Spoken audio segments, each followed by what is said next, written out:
Hey.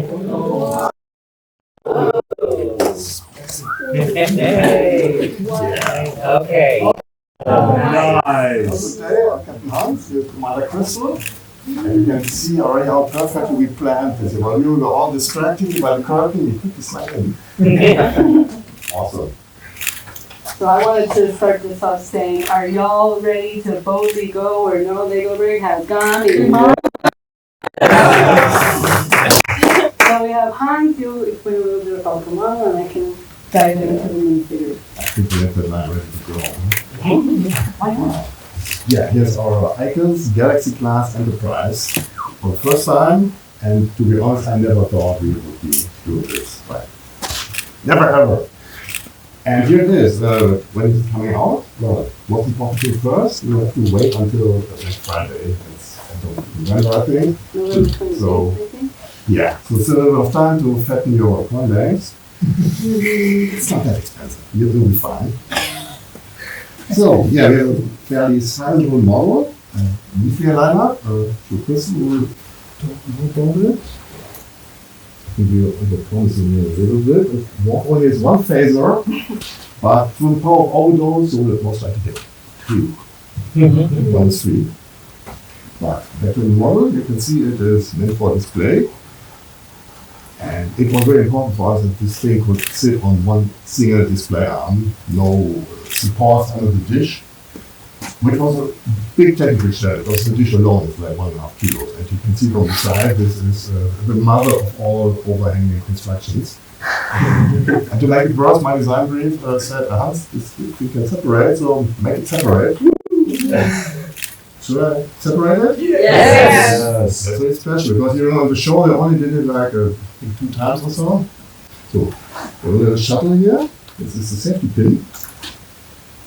Nothing happens. Right. Then you take the dish. Fly away to safety.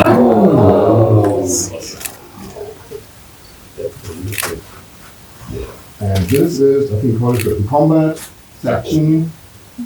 I think they flew around with this in the show for a few minutes and they realized it doesn't really look awesome anymore without the dish. So let's put the dish back on. And I'd say it's as easy as removing it. Don't forget the safety pin, otherwise you don't care may have fun with this model. Yeah, we have a number of really nice prints. Right here the nameplate and the registry. You can see all the windows around here are also printed. We have 2 special new elements, 2 special doors. And then we also have the ship plaque right here. Yeah, I thought that was a graphic Kristen thing. She also did the windows. And you think, yeah, they're just black dots and a gray line. Well, not that easy to match the right level of detail. So, yeah, as Kristen mentioned, we have the printed black here. And there are a number of color changed elements. Maybe you recognize these transparent pieces here. They are from Super Mario. When I saw these pieces, I thought we need to get these for it's called the Burkhard collectors in the front. But transparent, which means buying a new mode, spare no expenses. And I'm sure you also want to talk about the most difficult element you have ever to make. Yes. The deflector dish. Maybe you want to talk about that a little bit before we get to the minifigures. So at first you can see the deflector dish is quite, I would say, maybe a simple graphic, but it really was one of the most complicated graphics to ever create because I needed to emulate glowing lights in our design language.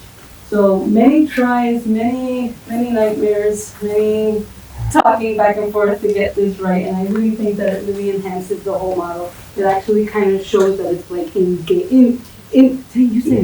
You say, John, engaged. Yeah, maybe so. So yes. And then, should I talk about the minifigures? Absolutely. They all waiting for the minifigures. I know that. Yes, like Hans It's fine. like Captain Hans was saying, this is definitely a dream come true for me as well to be part of this project. We dock the dish. Yes. And then, so we managed to get 9 characters, very, we call it iconic crew. we have two new elements. We have Worf's head and Guinan's hat. The lineup here, we got Geordie LaForge with his, what do you call this? His away packet. Now, it's a Southie engineer case. That's correct. You see. I'm really bad at details. Really bad at details. That's why we have Captain Hunt. We have Worf with his phaser. We have Deanna Troi with the pad. Of course, Data with Spock. Whoop, that fell down. We have Captain Jean-Luc Picard with Earl Grey. Hot. Tea. Earl Grey hot. Black. No, that's nice, good. It's black tea. Okay. We got my favorite, Riker with his saxophone. Guinan, Beverly Crusher with the tricorder, and Wesley Crusher with Yeah, and it's a portable tractor beam generator, a little science experiment. But in the end, saves the ship, everybody's favorite teenage ship, if you remember. And then we also managed to have the Star Trek Next Generation, the Next Generation logo and the base. Yeah, and Riker got a trombone, of course. Yes. And it's also golden showing. Yeah. So we're really excited to present this to you. Like I said, it's a dream come true for both of us. It's a real pleasure to work with Captain Hans and Mark Crislow. And we hope that you guys enjoy it as well.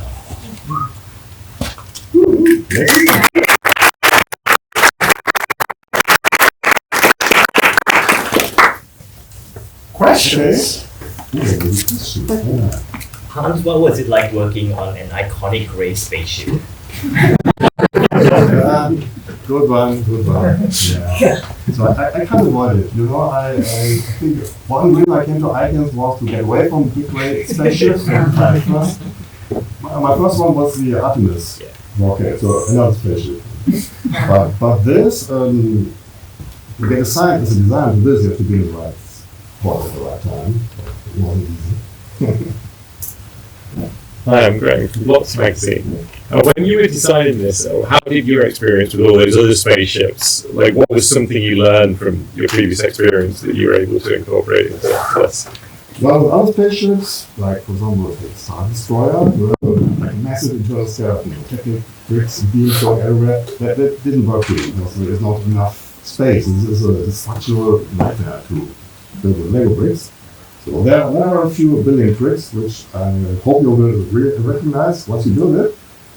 And one trick is to build sideways with big plates. Plates are quite dandy, but if you put them on the side, you suddenly have a very strong element. So that's one trick that helps to make this happen.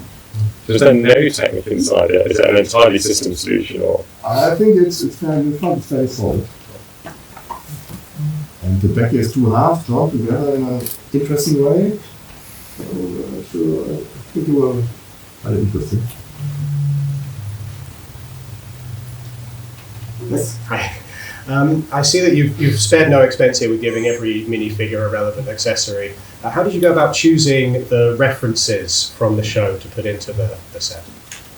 Yeah, I think we're talking about a 30-year-old or 40-year-old show. So there's plenty of reference. Of course, it's important to fall for any stuff that make on fan pages.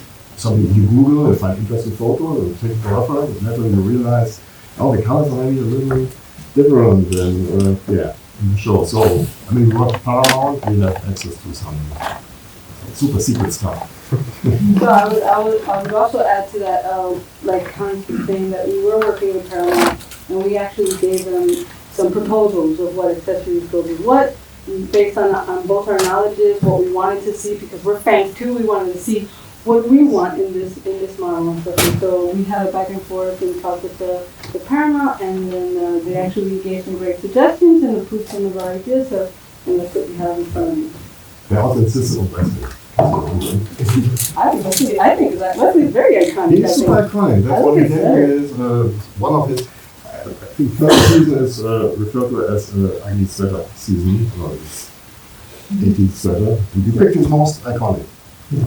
Yeah. Was there anything that you considered or you wanted to put in that you weren't allowed for whatever reason, or that you ended up having to leave out?